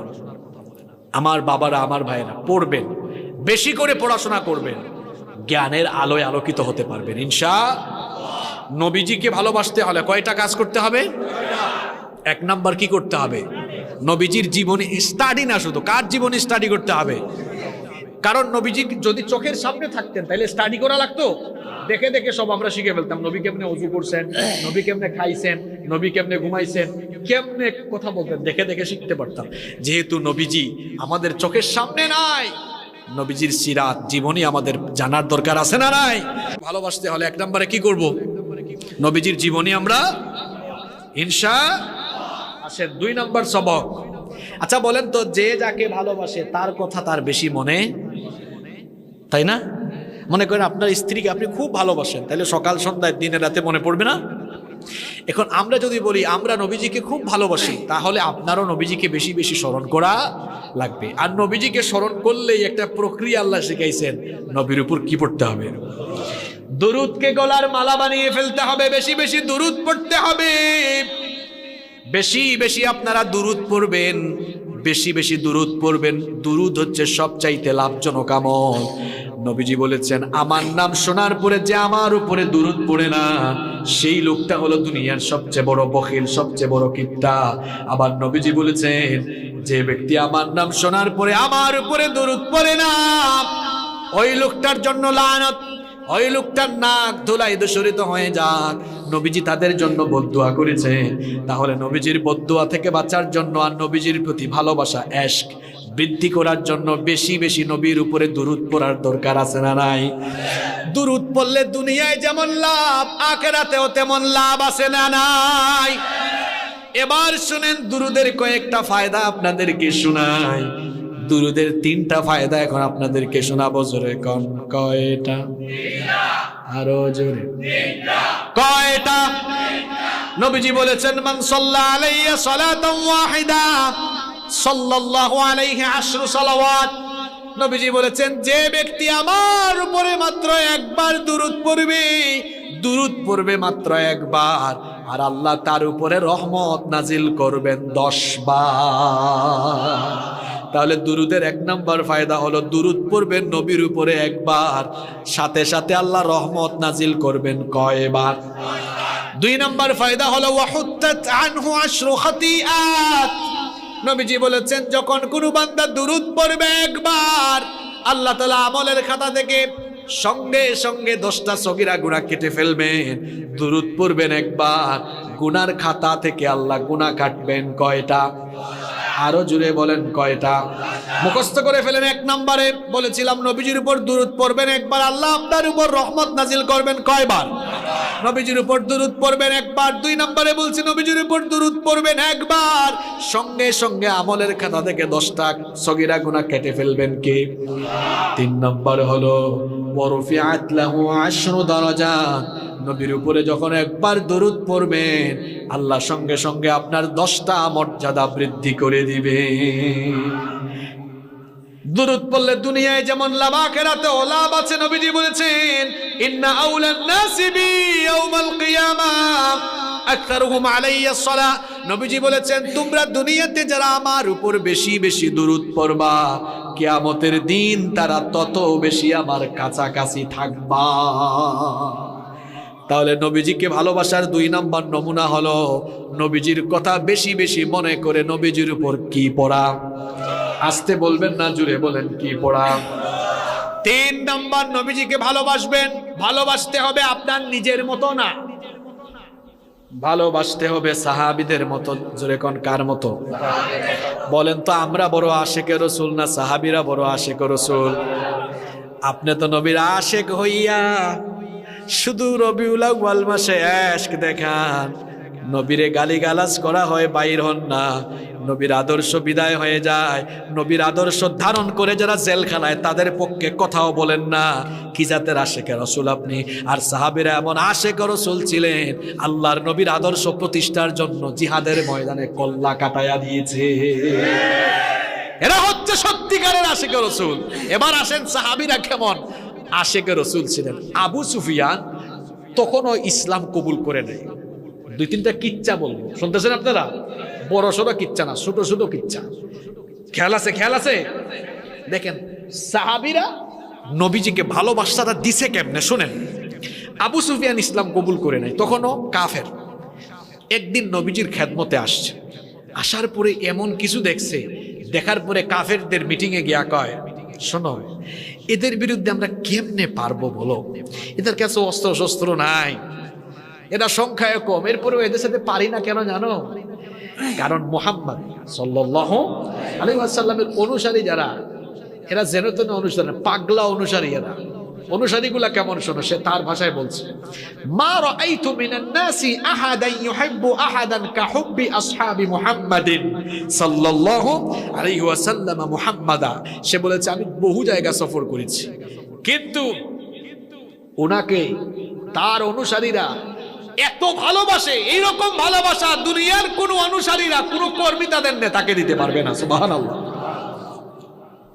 আর ওইদিকে আরেকজন উরওয়া বিন মাসউদ, তিনি এসেছিলেন হুদাইবিয়ার সন্ধির সময় কাফেরদের প্রতিনিধি হয়ে। আয়েশা এমন জিনিস দেখছে, দেখা গিয়ে কাফেরদেরকে বলতেছে, কাফেরের গোষ্ঠী কার সাথে লড়বা? আমি এমন চিত্র দেখে আসছি, শুনলে অবাক হয়ে যাবা। সে বলে, লাকাদ ওয়াফাততু আলাল মুলুক ওয়া ওয়াফাততু আলা কাইসার ওয়া কিসরা ওয়ান নাজ্জাশী। সে বলেছে আমি বহু রাজা বাদশাদের দরবারে রাষ্ট্রদূত হয়ে গিয়েছি। আজ যেটা দেখে আসছি, এটা কোন রাজ দরবারে, কোন রাজা বাদশার দরবারে আমি দেখি। কাফেররা তখন বলল, উরওয়া কি দেখেছো? শুনতেছেন আমার কথা? কি দেখেছো যেটা তুমি কোথাও দেখো নাই? তখন সে বলল, শোনো আমি কি দেখছি। ইন তানাখামা নুখামাতান ইল্লা ওয়াকাআত ফি কাফি রাজুলিন মিনহুম ফাদালাকা বিহা ওয়াজহাহু ওয়া জিলদাহু। এমন জিনিস দেখছি, যখন মুহাম্মদুর রাসূলুল্লাহ সাল্লাল্লাহু আলাইহি ওয়াসাল্লাম থুতু ফেলেন, তার অনুসারীরা থুতুটাও মাটিতে পড়তে দেয় না, হাত মুবারকে নিয়ে কেউ বা চেহারায় মাখে, কেউ বা তার গায়ে মেখে।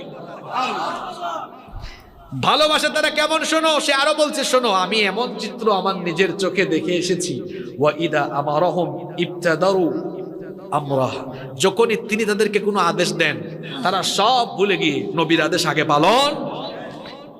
কেমন আদেশ পালন শুনেন, কেমন আদেশ পালন শুনেন। আব্দুল্লাহ বিন রাওয়াহা মুতার যুদ্ধের সময় তিনি নতুন বিয়ে করেছেন, বাসর ঘরে বউয়ের চেহারাও দেখেন নাই। নবীজি বলেছেন, তুমি মুতার যুদ্ধের সেনাপতি। তিনি একবার বাসর ঘরে গিয়ে নিজের চেহারাও দেখেন নাই। নবী আদেশ দিয়েছেন শহীদ হওয়ার জন্য, ঘরের মধ্যে বউ রেখে শাহাদাতের পেয়ালা পান করার জন্য ছুটে গিয়েছেন। আল্লাহু আকবার। এর নাম আশিক রাসূল, এর নাম আশিক রাসূল। খালি মিয়া জিলাপি আর বিরিয়ানি খাইয়া আশিক রাসূল হওয়া যায় না। আল্লাহু আকবার। নারে তাকবীর। আমার নেতা তোমার নেতা, বিশ্বনবী মুস্তাফা, বিশ্বনবী মুস্তাফা। আমার নেতা তোমার নেতা, জিয়াদ করে বাঁচতে চাই। নবী মুদের শিখিয়ে গেছে, জিয়াদ করে বাঁচতে হবে। নবী এসেছিলেন এই দুনিয়াতে আল্লাহর বিধান কায়েমের জন্য। আজ নবীর আদর্শ জমিন থেকে ভুলুণ্ঠিত হয়ে যাচ্ছে। আপনি কোনো কথাও বলতে পারেন না, নিজেকে আবার আশিক রাসূল দাবি করেন। এটা আশিক রাসূলের নমুনা, এটা ভণ্ডামির নমুনা। ইশক কারে বলে আজকে ভালো করে বুঝুন। ইশকের ওয়াজ হচ্ছে, এটা আসল ইশকের ওয়াজ। ইশকের ওয়াজ শুনেন।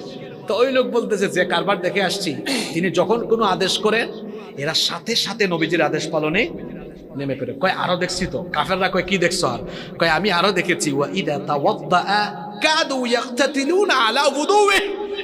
তারা তাদের নবীকে এত ভালোবাসে, তিনি যখন ওযু করেন, ওই ওযুর ব্যবহৃত পানিটাও তারা মাটিতে লাগাইতে দেয় না, ওইটাও তারা হাতে নিয়ে গায়ে মাখতে থাকে। আর আনাস রাদিয়াল্লাহু আনহু বলছেন, আনাস রাদিয়াল্লাহু আনহু তিনি বলছেন, আমি একবার দেখলাম নবীজির মাথা হলক করা হচ্ছে, সাহাবারা চতুর্দিকে ঘিরে দাঁড়িয়ে আছেন। নবীজির মাথা মোবারক থেকে চুল তারা মাটিতে পড়তে দেন নাই, প্রত্যেকটা চুল তারা হাতের মধ্যে নিয়েছেন। সুবহানাল্লাহ।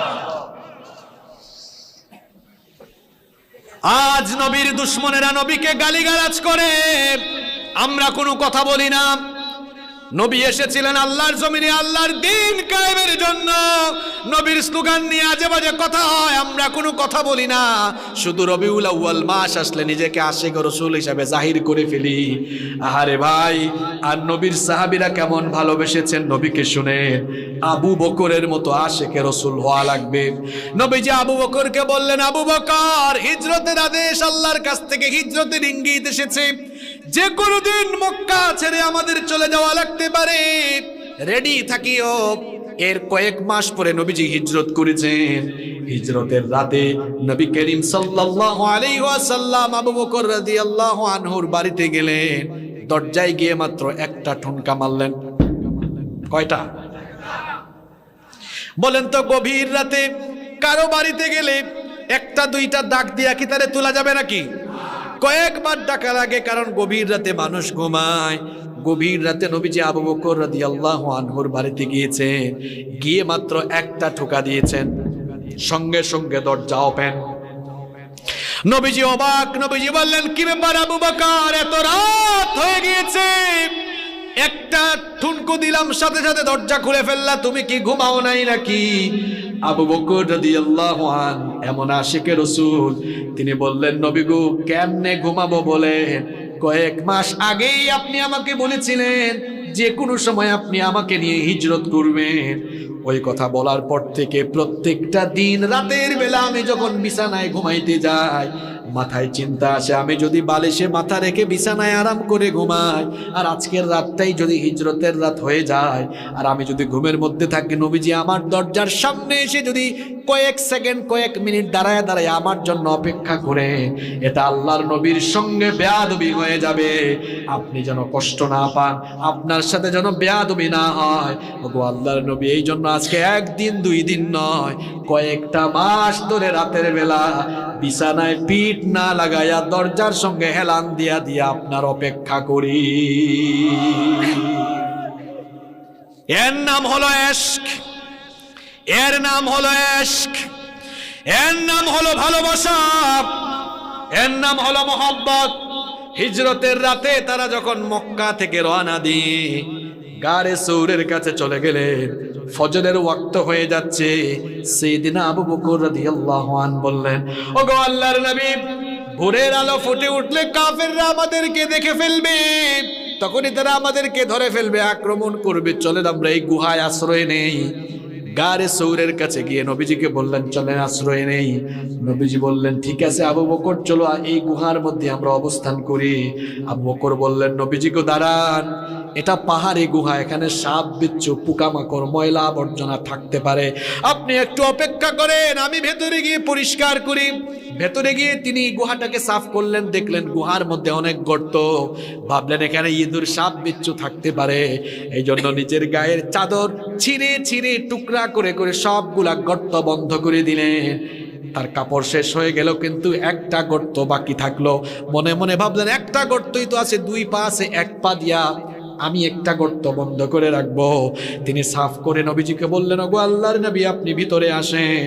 নবীজি যখন ভেতরে আসলেন, নবীজি বললেন, আবু বকর, পাহাড় বেয়ে বেয়ে সারা রাত হেঁটে হেঁটে ক্লান্ত হয়েছি, তুমি একটু বসো, আমি তোমার কোলে মাথা রেখে কিছুক্ষণ আরাম ফরমাই।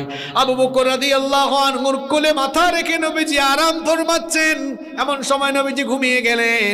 আবু বকর রাদিয়াল্লাহু আনহু এক পা দিয়ে তিনি ওই গর্তটা বন্ধ করে রেখেছিলেন। ওই গর্তের ভেতরে একটা বিষধর সাপ ছিল, হঠাৎ করে পায়ের মধ্যে কামড় দিল। বিষের যন্ত্রণায় আবু বকর রাদিয়াল্লাহু আনহু ছটফট করছেন, কিন্তু নবীজিকে ঘুম থেকে জাগান না, কারণ নবীজির কষ্ট হয়ে যাবে, বেয়াদবি হতে পারে। বিষের যন্ত্রণা সইতে না পেরে চক্ষু থেকে পানির ফোঁটা টপ টপ করে পড়তে লাগলো। নবীজির চেহারা মুবারকে বলল, নবীজির ঘুম ভেঙে গেল, দেখলেন আবু বকর কান্না করছেন। বললেন, আবু বকর রে, তুমি কাঁদো কেন?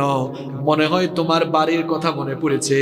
আবু বকর বলেন, ওগো আল্লাহর নবী, আমার ঘর বাড়ি বিবি বাচ্চা সব আপনার জন্য কুরবান, কারো জন্যই আমার মন খারাপ না, কারো জন্যই আমি কাঁদি না। নবীজি বলছেন তাহলে কেন কাঁদো? আবু বকর বললেন, ঘটনা শোনালেন, বললেন একটা গর্ত বাকি ছিল, পা দিয়ে সেটা বন্ধ করে রেখেছিলাম, বিষধর সাপ দংশন করেছে। নবীজি বললেন, আবু বকর এক্ষুনি তোমার পাটা দাও। নবীজি থুতু মুবারক লাগাইয়া দিলেন, শিফা দিয়ে দিলেন কে? নবীজি বললেন, আবু বকর তোমার এই অবস্থা, আমাকে তুমি ডাকলা না কেন? আবু বকর বললেন, ওগো আল্লাহর নবী, আমি আপনাকে এতটা ভালোবাসি, আপনার সামান্য কষ্ট আমার বরদাস্ত হয় না। আল্লাহর কসম করে বলছি, এই সাপ আমাকে দংশন করেছে, বহুক্ষণ চেষ্টা করেছিলাম চোখের পানি ধরে রাখার জন্য, আপনাকে চোখের পানি পড়ার পরেও আমি ডাকি নাই। ওগো আল্লাহর নবী, এই অবস্থায় যদি আমার জীবনও চলে যেত, আপনার আরামে আমি ব্যাঘাত ঘটাতাম না। এর নাম ইশক, এর নাম ভালোবাসা। সত্যিকারের আশিকে রাসূল হলে আল্লাহর জমিনে আল্লাহর দ্বীন কায়েমের ঝান্ডাবাহী পতাকা নিয়ে তারপরে ময়দানে নামা লাগবে। আল্লাহু আকবার, আল্লাহু আকবার।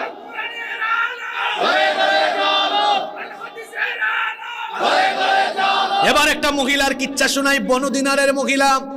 আপনারা সবাই জানেন উহুদের যুদ্ধে নবীজি শহীদ হয়েছেন, এমন কথা যখন চতুর্দিকে ছড়িয়ে গেল, এক মহিলা দৌড়ায় দৌড়ায়া উহুদের মাঠে আসতেছে। কিছু লোকজন আটকায় দিল, বলল, মহিলা কোথায় যাও? তোমার স্বামী উহুদের যুদ্ধে এসেছিলেন, তিনি তো শহীদ হয়ে গিয়েছেন। মহিলা বলল, বাদ দাও, আমার স্বামীর খবর জানতে চাই না। মহিলা দৌড়াইতেছে, শুধু দৌড়ায়। আরো কিছুক্ষণ যাওয়ার পর কিছু লোক আটকাইলো, বলল, ও মহিলা কোথায় যাও? তোমার ছেলেও কিন্তু উহুদের যুদ্ধে শহীদ হয়েছে। মহিলা বলল, আমার স্বামী আমার ছেলে সব যদি শহীদ হয়ে যায় আমার কোনো আপত্তি নাই, আগে বলো আমার নবী, আমার কলিজার টুকরা নবী কোথায়, ভালো আছেন কিনা? জীবন উৎসর্গ করে দিতে হবে সেই নবীর জন্য। এইরকম ইশক, এইরকম ভালোবাসা নবীর জন্য থাকা লাগবে। আজ নবীর আদর্শ, নবীর আদর্শ, যে আদর্শ নিয়ে নবীজি দুনিয়াতে এসেছেন, আল্লাহর কোরআনের বিধান জমিনে কায়েমের জন্য নবীজি কোরআন দিয়ে মদিনা চালাইলেন। আজ সেই কোরআনের বিধানের সাথে ফাইজলামো করা হচ্ছে, কোরআনওয়ালা লোকদের সাথে তামাশা করা হচ্ছে। জেলখানা বানানো হয়েছে চোর ডাকাতদের জন্য, এখন চোর ডাকাতরা জেলখানার বাহিরে আর কোরআনওয়ালারা জেলখানার ভেতরে।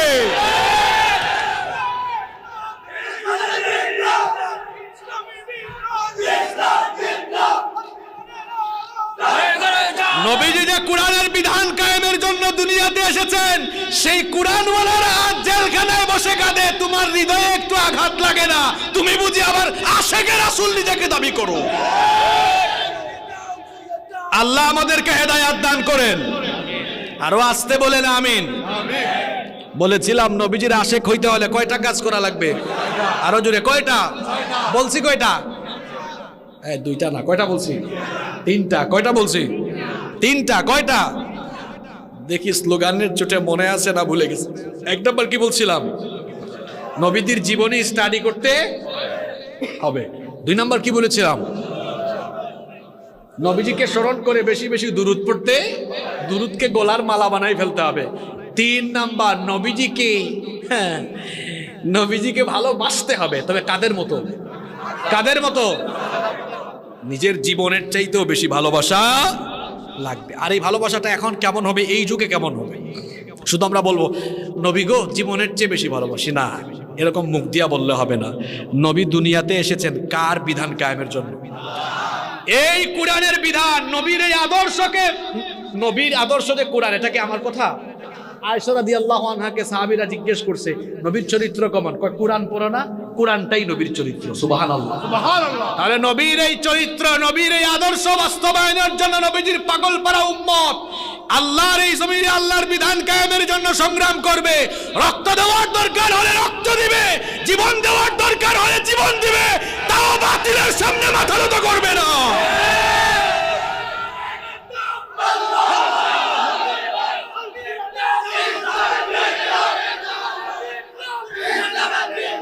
সত্যিকারের আশিকে রাসূল কারা? শুধুমাত্র রবিউল আউয়াল মাস আসলে এক মাস মিলাদের আর সিরাতের আলোচনা করে জিলাপি আর বিরিয়ানি খাইয়া এক মাসে আশিকে রাসূল হওয়া যায় না। বরং সত্যিকারের আশিকে রাসূল হলো তারা যারা নবীর আদর্শ বাস্তবায়নের জন্য, আল্লাহর নবীর দ্বীন বাস্তবায়নের জন্য যারা নিজেদের জীবনকে বাজি রেখে আল্লাহর জমিনে আল্লাহর দ্বীনের পতাকাকে উড্ডীয়ন করার জন্য জীবন বাজি রেখে সংগ্রাম করছে, যারা প্রয়োজনে জীবন বিলিয়ে দেওয়ার নিয়ত করেছে, যারা সত্যিকারের আশিকে রাসূল হলো তারা। আল্লাহ আমাদেরকে খাঁটি আশিক বানাও, আমিন। নাম্বার 4, কষ্ট হচ্ছে আপনাদের? 10 মিনিট থাকা যাবে তো? নাম্বার 4, 4 নাম্বার, সত্যিকারের আশিকে রাসূল হইতে হলে ঘুম থেকে উঠা ঘুমানোর আগ পর্যন্ত 24 ঘন্টা জন্ম থেকে নিয়ে মৃত্যু পর্যন্ত যার লাইফ স্টাইল ফলো করে জীবন কাটাইতে হবে তিনি মুহাম্মাদুর রাসূলুল্লাহ সাল্লাল্লাহু আলাইহি ওয়াসাল্লাম। গোটা জীবন ভরটাকে অনুসরণ করতে হবে। কথা বলার সময় নবীজির স্টাইল ফলো করতে হবে। আল্লাহর নবী হাসি মুখে কথা বলতে, হাসি মুখে কথা বলতে হবে। চুল কাটার সময় নিজেকে আশিকে রাসূল বলে নবীর স্টাইলে চুল কাটেন, আর চুল কাটেন মেসি আর নেইমারের স্টাইলে। কি বলেন? আমার ঠিকও কয় পোলা পায়, খুব ভদ্র পোলা পায়। এরপরে আমরা অনেকে প্যান্টকে টাকনুন নিচে ঝুলাইয়া হাঁটে, অবশ্য চন্দন আইসে নাই। হ্যাঁ, এখন বলেন তো, প্যান্ট টাকনুন নিচে পরিধান করে এটা নবীর সুন্নত না শয়তানের সুন্নত? লুঙ্গি পরেন, প্যান্ট পরেন, পায়জামা পরেন, যেটাই পরেন টাকনুর উপরে পরা লাগবে। নবীজি বলেছেন ওই লোকটার দিকে কিয়ামতের দিন আল্লাহ তাকাবেন না, তার সঙ্গে আল্লাহ কথা বলবেন না, তাকে আল্লাহ পবিত্র করবেন না, তাকে আল্লাহ জাহান্নামের আগুন থেকে বাঁচাবেন না। 4টা কথা বলছি। আল্লাহ নবী বলছেন ওই লোকের দিকে কিয়ামতের দিন আল্লাহ তাকাবেন না, তার সঙ্গে আল্লাহ কথা বলবেন না, আল্লাহ তাআলা তাকে পবিত্র করবেন না, তাকে আল্লাহ জাহান্নাম থেকে নাজাত দিবেন না। সাহাবীরা বললেন নবী গো কার কথা বলছেন? আল্লাহ নবী বললেন যারা টাকনুর নিচে কাপড় ঝুলাইয়া হাঁটে। কাপড় ওঠানো যাবে, আবার টাকনুর নিচেও নামানো যাবে। এক ছেলে কয় হুজুর একটু আনস্মার্ট খ্যাত খ্যাত লাগে। আমরা তো জুব্বাও পরি টাকনুর উপরে, পায়জামাও পরি টাকনুর উপরে। আজ পর্যন্ত কেউ কোনোদিন দেশে বিদেশে সফর করি কেউ বলে না আনস্মার্ট খ্যাত খ্যাত লাগে। আসলে নবীর সুন্নত মানার মধ্যে স্মার্টনেস আছে। তাহলে নবীজিকে ভালোবাসতে নবীজির স্টাইলে চলাফেরা করতে হবে, দাড়ি রাখা লাগবে। পৃথিবীতে কোন নবীর দাড়ি ছিল না? একজন নবীর নাম বলেন। হ্যাঁ আছে নাকি? একজন নবীও নাই যাদের দাড়ি ছিল না, বরং সকল নবীরই দাড়ি, সব নবীদের দাড়ি রাখা, সব নবীদের দাড়ি ছিল। তাহলে দাড়িটা আমাদেরও রাখার দরকার আছে না নাই? কিছু যুবক পোলাপাইন কয় হুজুর রাখতাম, কিন্তু মেয়েরা যদি পছন্দ না করে। দাড়ি রাখার কারণে কোনো মেয়ে যদি পছন্দ না করে, আল্লাহর শুকরিয়া, আল্লাহ একটা জাহান্নামী নারী থেকে আপনারে বাঁচায় দিয়েছে। দাড়ি রাখলে চেহারার স্মার্টনেস বাড়ে, চেহারার লাবণ্য বাড়ে। নবীজির স্টাইল ফলো করে জীবন পরিচালনা করতে হবে। কথা বলার সময় মিথ্যা বলা যাবে। মিথ্যা বলা শয়তানের সুন্নত না নবীর সুন্নত? তাইলে আমরা কথা বলার সময় কি মিথ্যা বলবো নাকি? গীবত করব নাকি? সমালোচনা করব নাকি? আমরা এখন মানুষের সমালোচনা বেশি করি, আত্মসমালোচনা কম করি। নিজের চরকায় তেল দেন, মানুষের গন্ধ খুঁজেন, নিজের মধ্যে গন্ধ আরো বেশি আছে। আত্মসমালোচনা করেন। কয়টা মানুষ আছে বলেন তো আমরা আত্মসমালোচনা করি? শোনেন কিছু সবক দিই আপনাদেরকে। প্রতিদিন রাতের বেলা ঘুমানোর আগে আত্মসমালোচনা করবেন। সেটা কিরকম দেখেন, আমি করি, আপনারা শোনেন। রাতের বেলা ঘুমানোর আগে চিন্তা করবেন, দেখি তো একটু চিন্তা করি, হায় হায় আজকে 5 ওয়াক্ত নামাজের মধ্যে 3 ওয়াক্ত জামাত পড়লাম আর 2 ওয়াক্ত জামাতটা কাজা করলাম। এই যে আমি আমাকে নিয়ে ভাবতেছি, এটা কি পরের সমালোচনা না আত্মসমালোচনা? আগামীকাল থেকে আর জামাত বাদ দিব না ইনশাআল্লাহ। দেখেন আত্মসমালোচনার মাধ্যমে চরিত্র কি হয়? উন্নত হয়, সমৃদ্ধ হয়।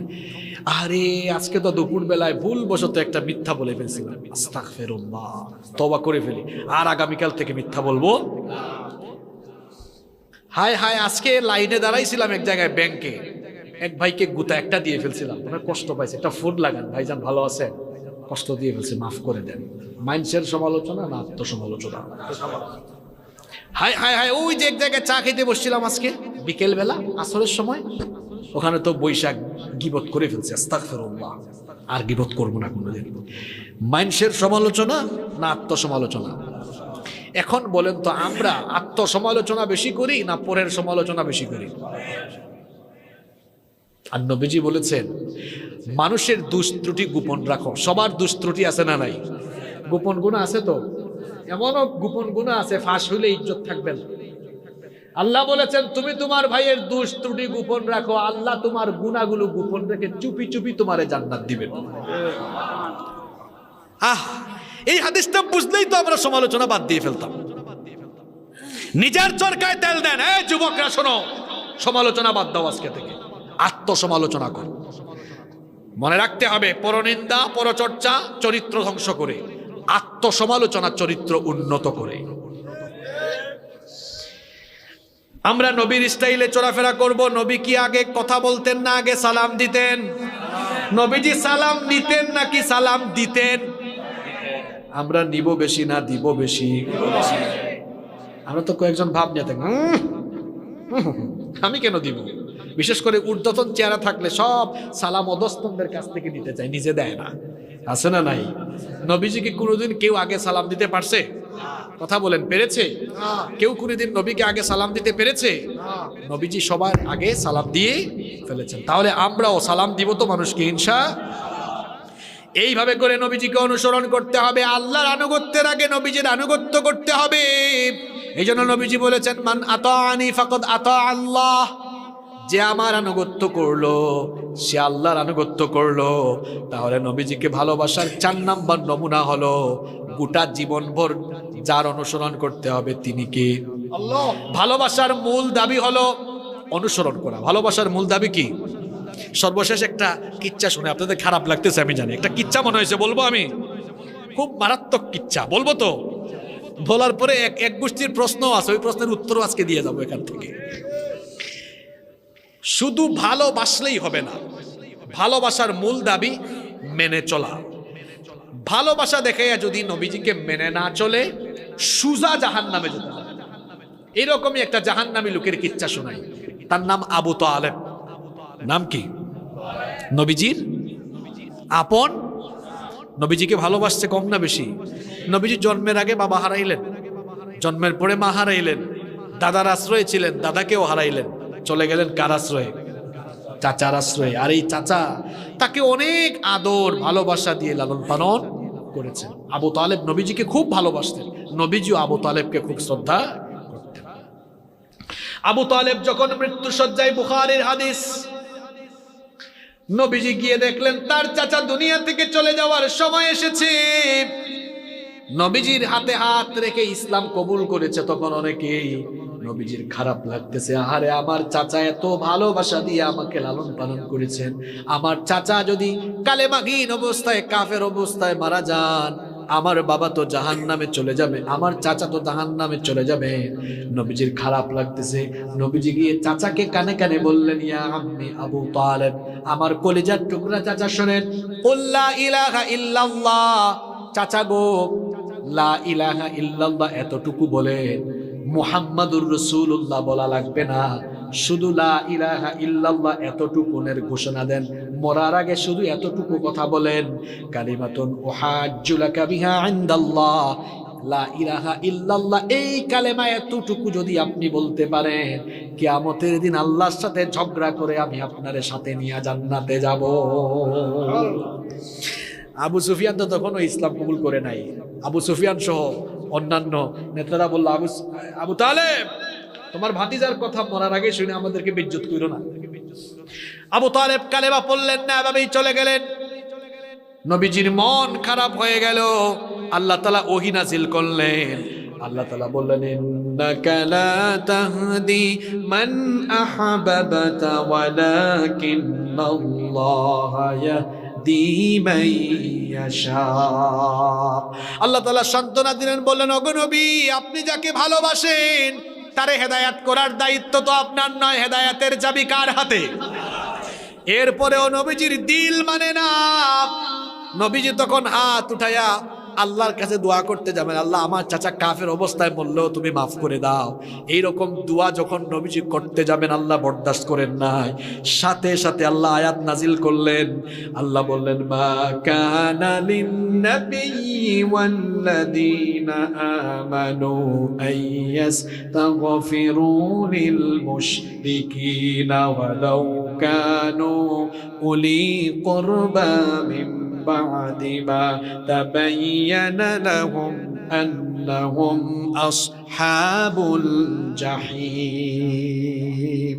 আল্লাহ তাআলা বললেন, ও নবী শুনেন, আপনি নবী এবং নবীর উম্মত খাঁটি ঈমানদার, তাদের জন্য উচিত নয় কোন কাফেরের জন্য আল্লাহর কাছে ক্ষমা চাওয়া, সুপারিশ করা, কারণ আল্লাহর ওয়াদা হলো এদের জন্য আল্লাহ জাহান্নাম রেখেছে। এই কিচ্ছাটা এই জন্য শোনাইলাম, অনুসরণ না কইরা নবীর আদর্শ বাস্তবায়নের কাজ না করে শুধু ভালোবাসা দেখাইলেই যদি জান্নাতে যাওয়া যাইতো, তাহলে সবার আগে আবু তালেব জান্নাতে চলে যাইতো। তার মানে বোঝা গেল ভালোবাসা দেখাইয়া, জিলাপি মিষ্টি খাইয়া আর বিরিয়ানি খাইয়াই শুধু ভালোবাসা দেখাইলে হবে না, বরং ভালোবাসলে নবীজিকে অনুসরণ করে নবীর সুন্নাত জমিনে বাস্তবায়নের জন্য জীবন কুরবানি করে দেওয়া লাগবে।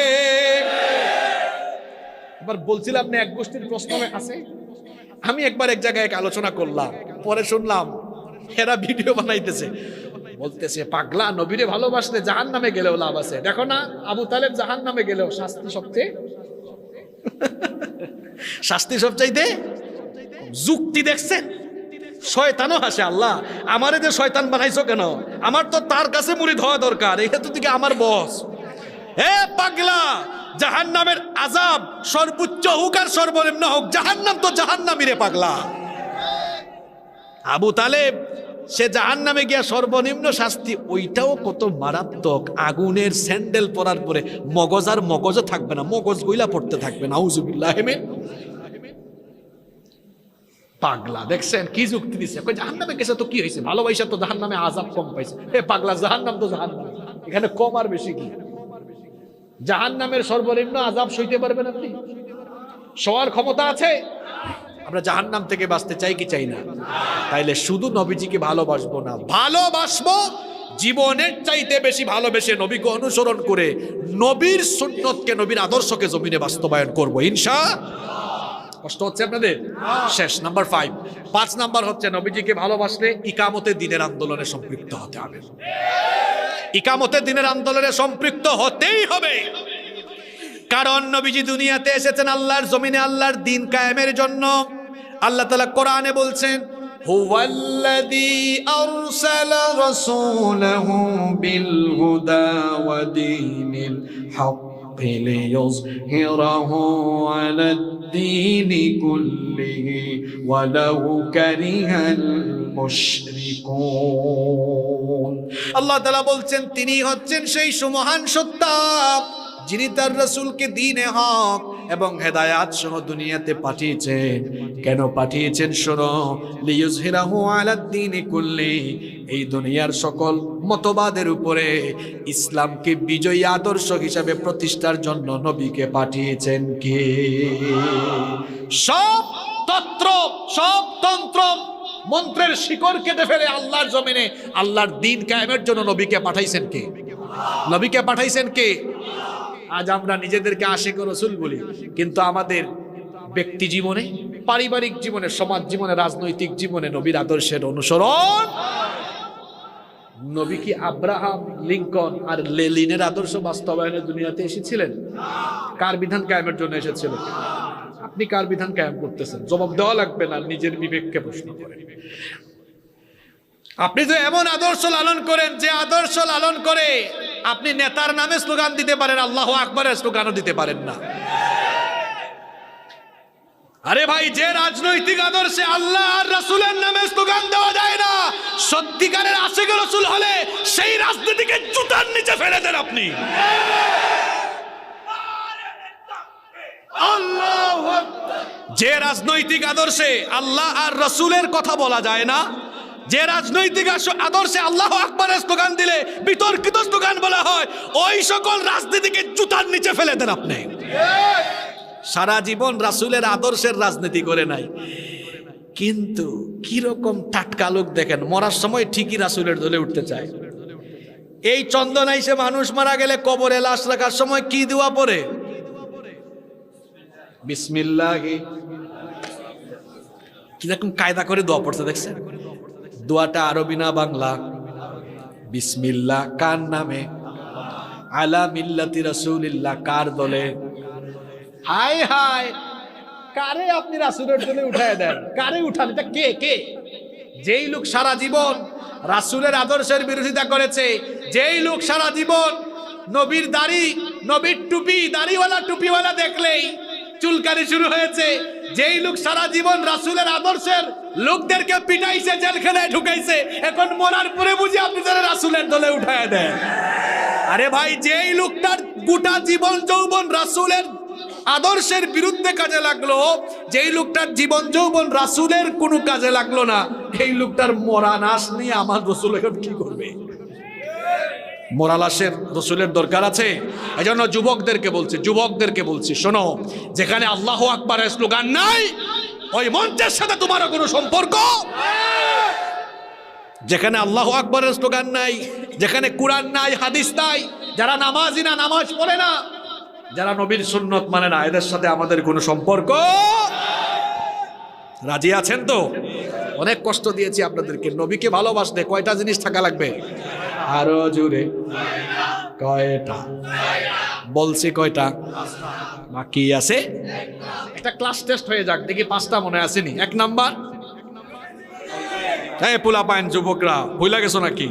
যুবকরা কথা বলো। 1 নাম্বার, নবীর জীবনে কি স্টাডি করতে হবে। 2 নাম্বার, নবীজির উপর বেশি বেশি দুরূদ পড়তে। 3 নাম্বার, নবীজিকে ভালোবাসতে হবে। কাদের মতো? 4 নাম্বার, জীবনের আগাগোড়া যাকে মেনে মেনে চলবো তিনি কে? রাসূল সাল্লাল্লাহু আলাইহি ওয়াসাল্লাম। 5 নাম্বারে কি বলেছি? একামতের দিনের আন্দোলনে নিজেদেরকে শামিল করে ফেলতে। এই আদর্শে আর ওই আদর্শে দৌড়াবো না। যারা আল্লাহর জমিনে আল্লাহর দিন কায়েম করবে তাদের সাথে আমরা থাকবো ইনশাআল্লাহ। নাম্বার 6 নাম্বার হচ্ছে, যে রাসূলের জন্য এত পাগল পাড়া, সে রাসূলের সাথে দিদারের আকাঙ্ক্ষাও ভেতরে থাকা লাগবে। সেই রাসূলের দিদারের আকাঙ্ক্ষা যদি ভেতরে থাকে, আর এতক্ষণ যে 5টা আমলের কথা বলছি, 5টা কাজ যদি করতে পারেন, জীবদ্দশায় রসুলের সঙ্গে আপনার সাক্ষাৎ ঘটবে ইনশাআল্লাহ। রসুল স্বপ্ন যুগে হলেও একবার রসুলের এই পাগল পাড়া উম্মতের কাছে চলে আসবেন। কেন আসবেন না? যেই নবীর জীবনী পড়লেন। 2 নম্বরে 24 ঘন্টা যেই নবীর উপর দুরূদ পড়েন। 3 নম্বরে যেই নবীকে এত ভালোবাসেন, জীবন দিয়ে ভালোবাসেন। 4 নম্বরে যেই নবীর সুন্নত মানেন, সেই নবী কেন আপনার সামনে আসবে না? এইরকম আকাঙ্ক্ষা যদি হৃদয়ে থাকে, স্বপ্ন যুগেও একদিন নবীকে দেখা যাবে ইনশাআল্লাহ। কারণ নবীর সুরত শয়তান ধরতে পারে। আবার আমরা যদি এইরকম যে আমলগুলোর কথা বললাম, নবীর আদর্শকে বাস্তবায়নের কাজ যদি আমরা করতে পারি, তাহলে হাসরের মাঠে নবীর সঙ্গে আমাদেরকে জান্নাতে জেনে রাখবেন তিনি কে। আজকে এশকের ওয়াজ বুঝছেন তো?